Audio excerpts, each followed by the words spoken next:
Good morning students. हमने धारामापी के बारे में पढ़ा। धारामापी के दो प्रकार पढ़े।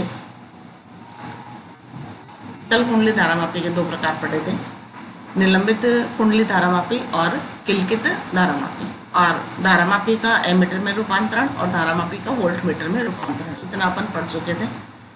आज का हमारा टॉपिक है एम्पियर का परिपथीय नियम। एम्पियर नामक एक वैज्ञानिक ने परिपथ के लिए, एक बंद परिपथ के लिए एक नियम दिया था, जिसमें उन्होंने ये कहा था कि किसी बंद परिपथ के लिए चुंबकीय क्षेत्र का रेखा समाकलन, उसमें परिबद्ध धाराओं के बीजीय योग, धाराओं का बीजीय योग मतलब सिग्मा आई, तथा म्यू नॉट के गुणनफल के तुल्य होता है। रेखा समाकलन का मतलब क्या है? रेखा समाकलन का मतलब होता है चुंबकीय क्षेत्र के साथ डीएल, तार की लंबाई जो है उसका जो अपन समाकलन करें उसको अपन कहते हैं रेखा समाकलन। तो किसी बंद पथ के लिए चुंबकीय क्षेत्र का रेखा समाकलन मतलब बी डॉट डीएल जो है, बी डॉट डीएल का जो समाकलन है, ठीक है, ये बंद परिपथ के लिए ये शो करता है, बंद परिपथ के लिए बराबर म्यू नॉट सिग्मा आई। बीजीय धाराओं का जो बीजीय योग है उसका म्यू नॉट गुणा होता है। अब धाराओं का जो बीजीय योग है उसका मतलब क्या होता है कि कोई भी बंद परिपथ है, उसके उस बंद परिपथ के सर्कल के अंदर से जो धारा गुजर रही है। अब धारा की दिशा दो हो सकती है कि किसी भी बंद परिपथ में से धारा एक तो नीचे से ऊपर की ओर जा रही हो, एक ऊपर से नीचे की ओर आ रही हो। तो दोनों के लिए जो धाराओं के चिन्ह हैं वो विपरीत होंगे। जो धारा नीचे से ऊपर की ओर प्रवाहित हो रही है वो धारा धनात्मक, और जो ऊपर से नीचे की ओर आ रही है वो धारा ऋणात्मक होगी। ठीक है, जैसे यहाँ पर देखिए दे रखा है, ये एक सर्कल है, ये एक तार है जो बंद परिपथ के रूप में है। अब इस तार के अंदर से आई धारा प्रवाहित हो रही है, केवल आई धारा, ठीक है। तो सिग्मा आई का मान क्या आ जाएगा? आई आ जाएगा, क्योंकि एक ही धारा प्रवाहित हो रही है जिसका मान आई है, तो यहाँ पर केवल सिग्मा आई का मान आई हो जाएगा। तो बंद रेखा समाकलन, ये बंद समाकलन है, बी डॉट डीएल बराबर म्यू नॉट आई, ठीक है। अब यहाँ देखिए दूसरे एग्जाम्पल में, यहाँ पर ये बंद लूप है, इसमें से तीन धाराएं प्रवाहित हो रही हैं। तीन धाराओं की दिशा अलग अलग है। किस प्रकार की है? आई धारा नीचे से ऊपर की ओर जा रही है, I2 धारा, I1 धारा नीचे से ऊपर की ओर जा रही है, I2 धारा ऊपर से नीचे की ओर आ रही है, और I3 जो धारा है वो नीचे से ऊपर की ओर जा रही है। मैंने अभी बताया आपको, जो नीचे से ऊपर की ओर प्रवाहित होती है उसमें धारा धनात्मक, और जिसमें धारा ऊपर से नीचे की ओर प्रवाहित होती है वह धारा ऋणात्मक होगी। तो अपन बीजीय योग कैसे लेंगे उनका देखिए। बंद समाकलन बी डॉट डीएल, ये तो है ही, बराबर म्यू नॉट का गुणा किया हुआ है ही, सिग्मा आई की जगह क्या जाएगा देखिए, I1 धनात्मक है, I2 ऋणात्मक है, और I3 फिर धनात्मक है। तो जो धारा नीचे से ऊपर की ओर जाएगी वो पॉजिटिव, और जो धारा ऊपर से नीचे की ओर आएगी उसको माइनस में लेंगे, ठीक है। तो इस प्रकार से हम धाराओं का बीजीय योग कर सकते हैं। तीसरा जो एक उदाहरण ले रखा है उसमें देखिए बंद लूप ये है, लेकिन इस बंद लूप के अंदर से कोई धारा नहीं जा रही। ये जो धारा जा रही है आई धारा, ये बाहर से जा रही है, बंद लूप के बाहर है। तो बाहर वाली धारा को हम बीजीय योग में नहीं इंक्लूड करेंगे, उसको उसके अंदर नहीं लेंगे, ठीक है ना। तो यहाँ इस लूप के अंदर से कोई भी धारा प्रवाहित नहीं हो रही, इसलिए जो रेखा समाकलन है चुंबकीय क्षेत्र का वो क्या हो जाएगा? 0।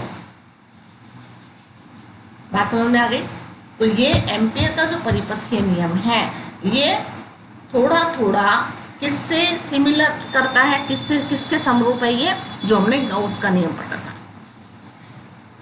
ठीक है ना। उसमें आवेश Q sigma Q upon epsilon not लिया था, आपको याद होगा, ठीक है ना। उसमें विद्युत क्षेत्र लिया था E डॉट ds, फ्लक्स लिया था उसमें, ठीक है ना। और इसमें ये जो राउंड है ये जो लूप है बंद लूप, इस बंद लूप के अंदर जो धारा प्रवाहित होती है उसका हमें बीजीय योग लेना है। अगर अंदर से कोई धारा प्रवाहित नहीं होती तो हम इसका मान 0 लेंगे। ठीक है, तो ये एम्पियर का परिपथीय नियम है।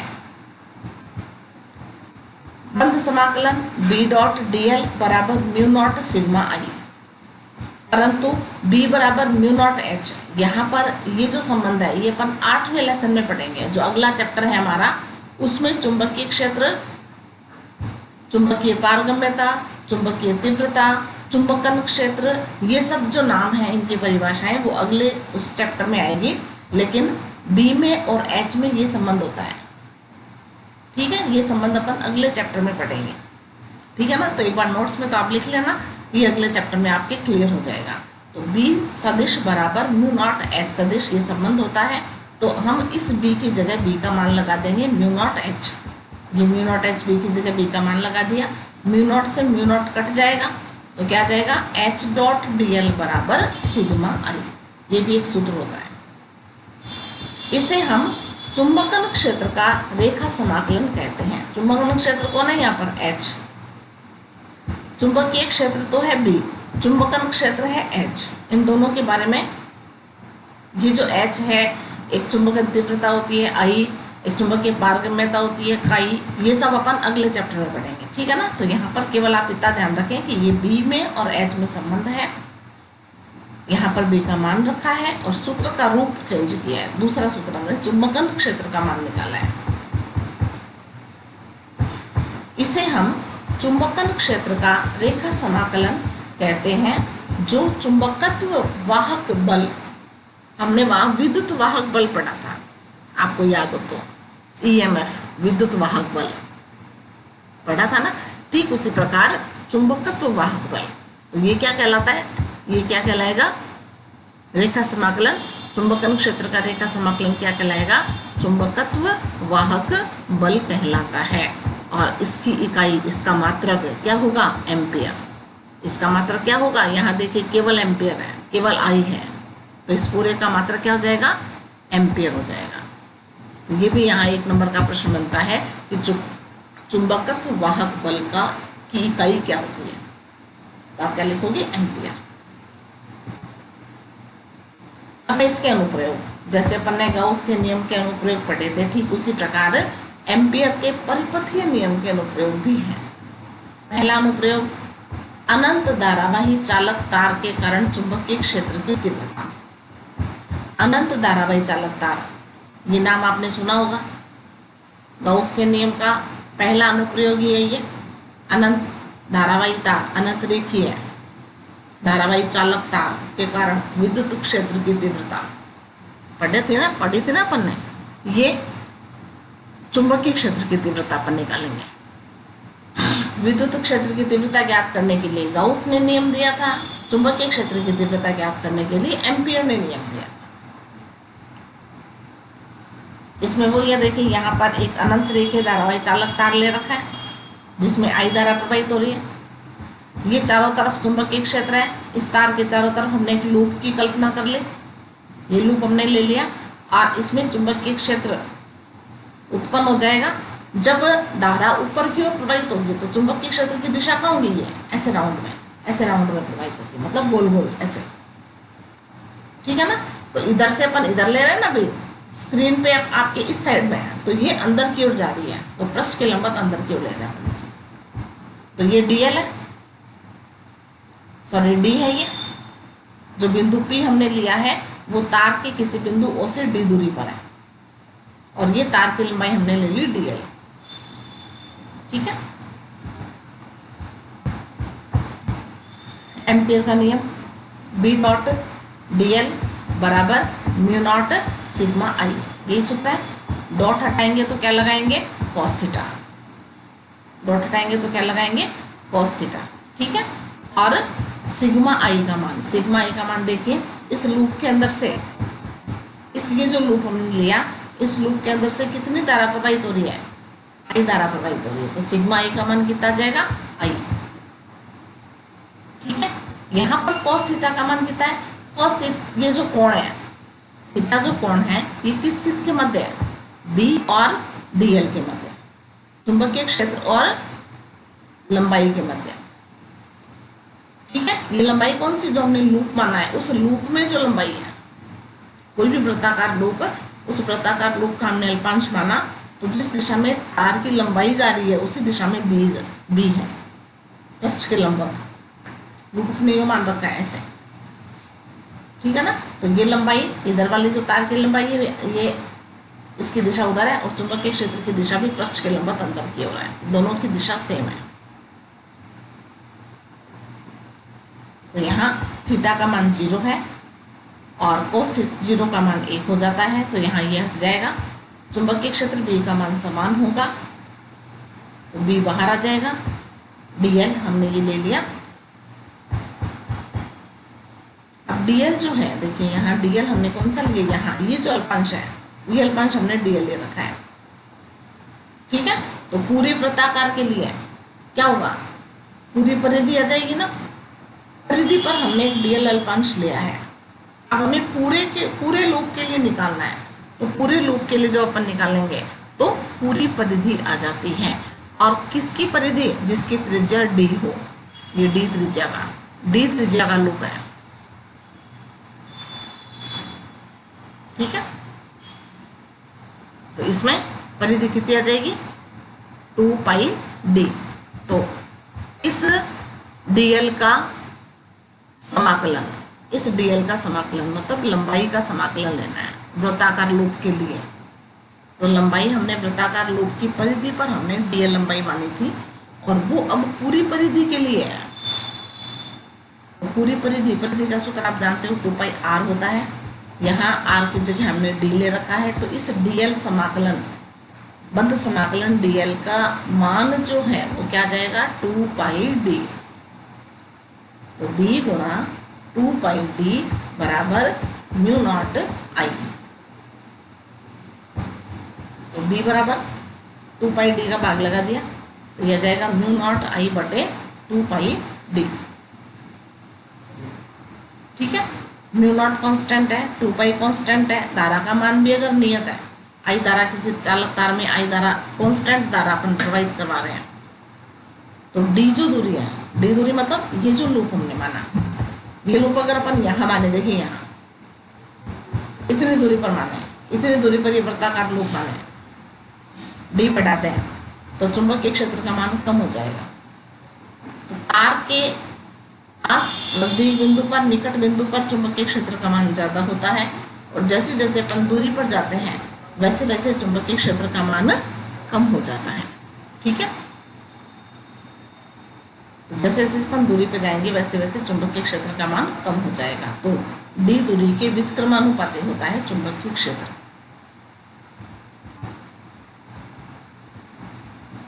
तो ये पूरा समझ में आ गया, दोबारा देख लेते हैं। ये आई धारा है, ये आई धारा प्रवाहित हो रही है इस तार में, इसके चारों तरफ अपन ने एक बंद लूप मान लिया, चारों तरफ बंद लूप मान लिया। ठीक है, और बंद लूप के यहाँ पर इस बिंदु पर चुंबकीय क्षेत्र का मान क्या होगा, देखो धारा ऊपर की ओर है, इधर अंगुलियां मैंने अंदर की ओर जा रही है, तो चुंबकीय क्षेत्र का मान अंदर की ओर होगा। ठीक है, और वृत्ताकार लूप अपन ने ये मान रखा है, तो dl लंबाई लेंगे तो dl लंबाई की दिशा भी अंदर की ओर होगी। तो b की दिशा और dl लंबाई जो हमने अल्पांश लंबाई ली है उसकी दिशा दोनों अंदर की ओर है, तो दोनों के मध्य कोण थीटा बराबर क्या होगा, 0 डिग्री। ठीक है, तो कोण थीटा एम्पियर का सूत्र लगा देंगे, b डॉट dl बराबर mu naught sigma i। Sigma i का मान यहाँ पर i है, तो सिग्मा i की जगह i लगा देंगे, डॉट हटाएंगे तो कोस थीटा आ जाएगा। कोस थीटा, थीटा की वैल्यू यहाँ पर 0 डिग्री है, यहाँ पर b और dl के मध्य कोण कितना है, 0 डिग्री। एक ही दिशा में है ना दोनों, तो थीटा का मान यहाँ पर कितना होगा, 0 डिग्री। तो कोस 0 का मान कितना होता है, 1। b समान है तो b बाहर आ जाएगा। ठीक है, और dl का पूरा समाकलन पूरे लूप के लिए, पूरे लूप का मान परिधि, पूरी परिधि कितनी होती है, 2 पाई d। तो dl को हटाकर अपन क्या लगा देंगे, 2 पाई d लगा देंगे। तो ये हमने निकाल लिया, और b का जो मान है वो दूरी के व्युत्क्रमानुपाती होता है। समझ में आ गया, क्लियर हो गया। अब इसका जो दूसरा अनुप्रयोग है वो है बेलनाकार धारावाही चालक के कारण चुंबकीय क्षेत्र की तीव्रता। अब हमने जो लिया वो बेलनाकार धारावाही चालक तार लिया है। बेलनाकार धारावाही चालक तार में हमने अब क्या लिया, एक बेलन लिया। एक बेलनाकार चालक है जिसके अंदर से धारा प्रवाहित हो रही है। बेलनाकार की त्रिज्या कितनी है, r। ये देखो, ये बेलनाकार पात्र लिया अपन ने। इस बेलनाकार पात्र की त्रिज्या कितनी है, कैपिटल R है। और इस बिंदु O से D दूरी पर बिंदु हमने P लिया है, एक वृत्ताकार लूप। क्योंकि हमें गाउस का नियम थोड़ा सा आप दिमाग में रखिए। इस बेलनाकार पात्र के बाहर, बेलनाकार पात्र के पृष्ठ पर और बेलनाकार पात्र के अंदर, तीनों जगह हमें B का मान ज्ञात करना है। जैसा कि अपन ने गाउसीय पृष्ठ में गोलीय कोश और अचालक गोले में हमने ज्ञात किया था। अचालक गोले में भी हमने क्या किया था, अचालक गोले के बाहर, अचालक गोले के पृष्ठ पर और अचालक गोले के अंदर विद्युत क्षेत्र का मान ज्ञात किया था ना। तो ठीक उसी प्रकार अब गोले की जगह हमने क्या ले रखा है, यहाँ बेलन ले रखा है। और हम बाहर, पृष्ठ पर और अंदर तीनों जगह हम B का मान ज्ञात करेंगे, चुंबकीय क्षेत्र का मान ज्ञात करेंगे। और हम जहाँ भी बिंदु P मानेंगे वहाँ पर एक वृत्ताकार लूप मानना जरूरी है, क्योंकि बंद लूप के लिए ही यह नियम होगा। बात समझ में आ गई सबके? तो ये एक बेलन है, बेलन की त्रिज्या कैपिटल R है। इसमें से धारा I प्रवाहित होती है। सिग्मा I का मान I है, टोटल धारा I ले रखी है, ठीक है ना। और बिंदु O से, ये इसकी अक्ष है, अक्ष के बिंदु O से जो बिंदु P की दूरी है वो D है। यहाँ पर है बिंदु P, ये पूरी दूरी D है। तो ये D की जो मान है, D का जो मान है वो कैपिटल R से बड़ा है।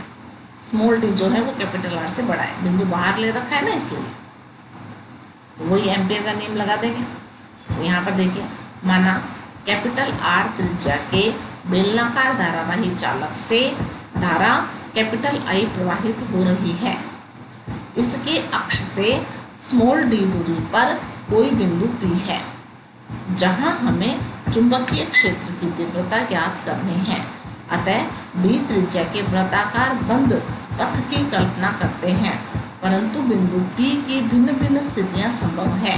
इस स्थिति में भिन्न भिन्न स्थितियां मतलब पहले तो बाहर, फिर इस बेलनाकार के पृष्ठ पर और फिर अंदर, तीनों स्थितियां पढ़ेंगे। जिसमें पहली स्थिति क्या है, जब बिंदु P बाहर हो, मतलब जो D है वो कैपिटल R से बड़ा है।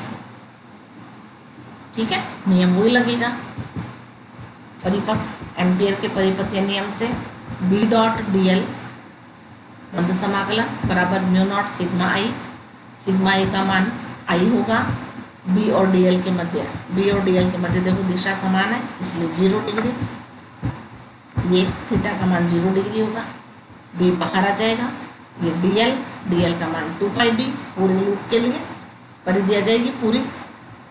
और B बाहर म्यू नॉट I बटे 2πd। अभी अभी जो अपन ने डेरिवेशन पढ़ा ठीक वैसा ही है। क्लियर है, समझ में आ गया? कोई परेशानी नहीं होनी चाहिए आपको।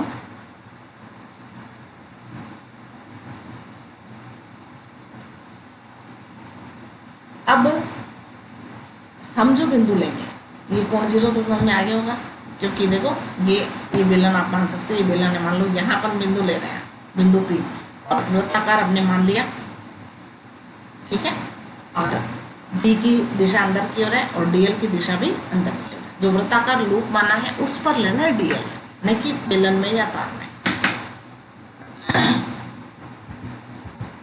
दूसरा, जब बिंदु P पृष्ठ पर हो, पृष्ठ पर होगा तो क्या होगा, कैपिटल D स्मॉल d और R बराबर होगा।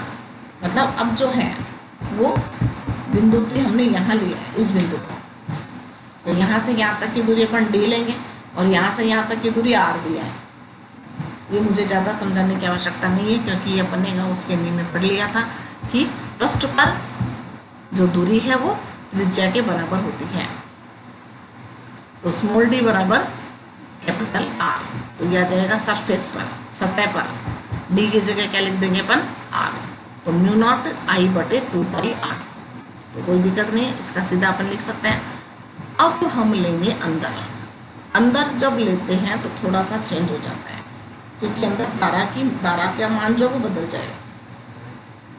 एक तो पूरे बेलन में से धारा प्रवाहित हो रही है, एक अंदर अपन ने जो बिंदु P माना, देखो यहाँ पर हमने बिंदु P मान रखा है। अब जो बंद लूप लेंगे वो इतना ही लेंगे जहाँ पर बिंदु P है, ठीक है ना। तो इस लूप के अंदर से जो धारा प्रवाहित हो रही है वो धारा का मान इस पूरे बेलन में से प्रवाहित धारा से थोड़ी कम होगी ना। देखो यहाँ ये वाली जो धारा है, ये वाली धारा इस हमने जो बंद लूप बना उसके अंदर से नहीं जा रही ना। इधर ये वाली जो धारा है वो हमने जो बंद लूप बना उसके अंदर से नहीं जा रही, बाहर से जा रही है। देखो ये वाली जो धारा है वो बाहर से जा रही है। हमने जो ये लूप मान रखा है इसके अंदर से नहीं जा रही, ये बाहर से जा रही है। देखो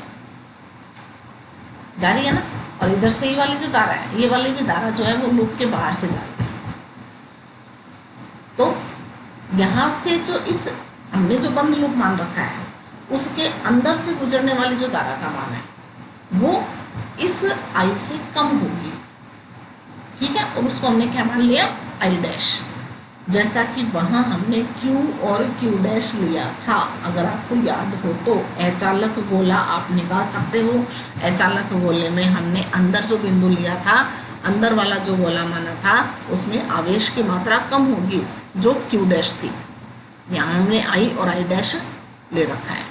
पूरे बेलन में से कितनी धारा प्रवाहित हो रही है, I, और हमने जो बंद लूप माना उसमें के अंदर से कितनी धारा प्रवाहित हो रही है, I डैश, ठीक है। तो यहाँ से ये अपन ने बिंदु P ले रखा है, दूरी वही D है, B और DL की दिशा समान है, यहाँ कोई परिवर्तन नहीं है, कोई चेंज नहीं है। केवल हमें यहाँ ये जो सिग्मा I जो लेंगे अपन, जिसका मान I डैश होगा उसका मान हमें ज्ञात करना है केवल, बाकी डेरिवेशन सेम वैसा ही है। धारा घनत्व J बराबर, धारा घनत्व अपन ने पढ़ा था ना पीछे वाले चैप्टर में, J बराबर I बटा A। धारा घनत्व बराबर होता है धारा बटा क्षेत्रफल। ये अपन ने पीछे पढ़ रखा है, वो जहाँ अफवाह धारा पढ़ी थी, अफवाह वेग पढ़ा था ना, विद्युत वाहक बल, टर्मिनल वोल्टा, उस चैप्टर में हमने धारा घनत्व पढ़ा था। तो धारा बटा क्षेत्रफल कितना होता है, πr²। किसके लिए क्षेत्रफल πr² किसके लिए, I धारा के लिए। देखो ये I धारा के लिए ये क्षेत्रफल कितना है, πr²। और I डैश धारा के लिए क्षेत्रफल कितना होगा, ये देखो ये वाला क्षेत्रफल πd² होगा ना। R त्रिज्या के लिए क्षेत्रफल πr² होगा जिसमें से धारा I प्रवाहित हो रही है, और D त्रिज्या का क्षेत्रफल πd² होगा जिसमें से I डैश धारा प्रवाहित हो रही है। तो यहाँ हम लेंगे I अगर लिया तो πr² ले लेंगे, और I डैश अगर लिया तो πd² ले लेंगे। I से पाई कट जाएगा और यहाँ से I डैश का मान निकाल लो। I डैश का मान कितना आ जाएगा, d² बटे r² गुणा I, ठीक है। वही अब सेम है पूरा। एम्पियर का नियम लगा दो, एम्पियर का नियम B डॉट DL, ये बंद समाकलन, डॉट हटाएंगे तो cos थीटा आ जाएगा। म्यू नॉट सिग्मा I का मान अब I डैश होगा, सिग्मा I का मान क्या होगा, I डैश, ठीक है। I डैश की जगह हम यहाँ से I डैश का मान ले लेंगे। आ गया समझ में। यहाँ पर cos 0, थीटा का मान 0 है, cos 0 का मान 1 होता है। B को अपन बाहर ले लेंगे, 2πd, DL की जगह 2πd लेते ही हैं तो 2πd आ जाएगा, बराबर म्यू नॉट I डैश की जगह I डैश का मान ले लो। ये I डैश की जगह हमने I डैश का मान यहाँ समीकरण 3 से लिख दिया, ये वाला, ठीक है। तो ये B इन अंदर म्यू नॉट I इस D से ये वाला D कट जाएगा, एक D, यहाँ पर d² है, यहाँ D है, एक D कट जाएगा, ठीक है ना। तो यह आ जाएगा म्यू नॉट I D/2πr²। ये कहाँ निकला? बेलन के अंदर। समझ में आ गया? तो बेलन के हमने पहले तो धारावाही चालक तार के लिए निकाला था, फिर हमने बेलन के लिए निकाला। बेलन के लिए 3 कंडीशन है, बाहर, पृष्ठ पर और अंदर। अंदर जो है वो धारा का मान बदल जाएगा। तो क्लियर हो गया? जब बिंदु P अक्ष पर स्थित हो, अक्ष पर स्थित होने का मतलब क्या हुआ कि यहाँ इस बिंदु पर, यहाँ पर अगर स्थित है तो D का मान क्या होगा? O से D का मान क्या होगा? 0। मतलब यहीं पर इस बिंदु O पर स्थित है बिंदु P। बिंदु P को अपन धीरे धीरे अंदर ला रहे हैं, अंदर लाते लाते लाते लाते केंद्र पर ही ले आए, तो D का मान क्या जाएगा? 0 आ जाएगा। D का मान जब 0 रखेंगे तो सेंटर पर क्या होगा? B का मान 0। ये एक एक नंबर के प्रश्न पूछे जाते हैं। किसी धारावाही बेलनाकार चालक के अक्ष पर चुंबकीय क्षेत्र का मान कितना होता है? तो आप लिखोगे 0। ठीक है? और हमने ये जो पढ़ा इसमें देखो μ0 कांस्टेंट है, I नहीं आता है, 2πr नहीं आता है, केवल D बदल रहा है। तो अंदर जो है वो चुंबकीय क्षेत्र का मान दूरी D के समानुपाती होता है। अंदर, केंद्र पर तो 0, फिर जैसे से केंद्र से बाहर क्यों जाएगा? यहाँ पर देखिए आप में केंद्र पर 0, यहाँ से जैसे जैसे दूर जाएगा वैसे वैसे चुंबकीय क्षेत्र बढ़ेगा बढ़ेगा। ये कब तक बढ़ेगा? जब तक पृष्ठ पर नहीं आ जाता तब तक चुंबकीय क्षेत्र का मान बढ़ेगा। पृष्ठ पर अधिकतम होगा, पृष्ठ से बाहर क्या होगा? व्युत्क्रमानुपाती होता है। पृष्ठ से बाहर देखो व्युत्क्रमानुपाती है, ये D नीचे है और ये B ऊपर है, व्युत्क्रमानुपाती है ना। तो पृष्ठ से बाहर क्या होगा? धीरे धीरे धीरे धीरे चुंबकीय क्षेत्र का मान कम हो जाएगा। तो अगर अपन ग्राफ बनाए तो कैसे बनेगा? देखो D आउट बाहर μ0I/2πd व्युत्क्रमानुपाती है। सरफेस पर μ0I/2πr B मैक्सिमम अधिकतम है। अंदर μ0ID बटे ये अंदर जो है वो समानुपाती है। ठीक है ना? तो ग्राफ देखो कैसा बनेगा। केंद्र से जब तक बाहर आते हैं, सतह तक आते हैं, तब तक तो क्या होगा? ये बढ़ेगा। देखो B का मान बढ़ रहा है, D बढ़ेगा तो B भी बढ़ेगा। फिर ये सतह पर अधिकतम, फिर जैसे बाहर आएंगे वैसे क्या होगा? B का मान धीरे धीरे कम हो जाएगा। इसको नीचे आप टच मत करवाना, ये स्पर्श नहीं होगा, यहाँ पे ध्यान रखना। ठीक है ना? और सेंटर पर 0 होता ही है, तो सेंटर पर 0 से शुरू करो, यहाँ पे टच कर दो, इसको 0 आएगा। 0 से फिर धीरे धीरे बढ़ा दो, ये बढ़ जाएगा। ये बढ़ा कहाँ तक बढ़ेगा? सतह तक। फिर सतह से बाहर आएगा तो क्या होगा? ये इस प्रकार से कम होगा। समझ में आ गया? बेलनाकार वाला कोई दिक्कत नहीं है। अब आपके जो अगला बिंदु है वो है परिनलिका। परिनलिका क्या होता है? परिनलिका एक कोई भी बेलनाकार नलिका है। इस बेलनाकार नलिका, कोई भी पाइप ले सकते हो आप, कोई भी पाइप ले लो, प्लास्टिक का पाइप ले लो, और इस पर हम तार लपेट दें। ठीक है ना? आइसोलेटेड तार जिसके ऊपर कवर किया हुआ रहता है, जिस तार के ऊपर कॉटेज रहता है, ऊपर कवर चढ़ा रहता है, वो तार लेना है। ठीक है? तो यहाँ से अपन ने लपेटना शुरू किया, ऐसे लपेटेंगे। ठीक है ना? और ऐसे लपेटेंगे, इस प्रकार से हमें 2 सिरे प्राप्त होंगे। तो उसको अपन क्या कहेंगे? परिनलिका। ये परिनलिका कहलाएगी। यहाँ से तार ने लपेटना शुरू किया तो किसी भी कुचालक बेलनाकार नलिका पर अगर हम आइसोलेटेड विद्युत रुद्ध तार अगर लपेटते हैं और उसमें अगर अपन धारा प्रवाहित करवाएंगे तो इस नलिका के अंदर चुंबकीय क्षेत्र उत्पन्न हो जाता है। तो ये जो व्यवस्था है, ये व्यवस्था क्या कहलाती है? परिनलिका। कुछ नहीं करना, एक पाइप ले लो, एक पाइप लेकर तांबे का तार, आइसोलेटेड तांबे का तार उसके ऊपर लपेट दो और करंट फ्लो करवा दो, करंट धारा प्रवाहित करवा दो। ठीक है ना? तो आप देखोगे उस पाइप के अंदर अगर आप चुंबकीय सुई ले जाओगे तो वो विक्षेपित होगी, ठीक है। तो परिनलिका बन जाएगी, परिनलिका के अंदर एक चुंबकीय क्षेत्र उत्पन्न हो जाता है। तो ये पूरी जो व्यवस्था है जो हमने बेलनाकार नलिका ली थी, इस पूरी व्यवस्था को अपन क्या कहते हैं, परिनलिका कहते हैं। तो किसी कुचालक पदार्थ से बनी बेलनाकार नलिका पर विद्युत रुद्ध तांबे का तार लपेट कर धारा प्रवाहित की जाए तो इसके अंदर चुंबकीय क्षेत्र उत्पन्न हो जाता है। इस व्यवस्था को हम परिनलिका कहते हैं, ठीक है।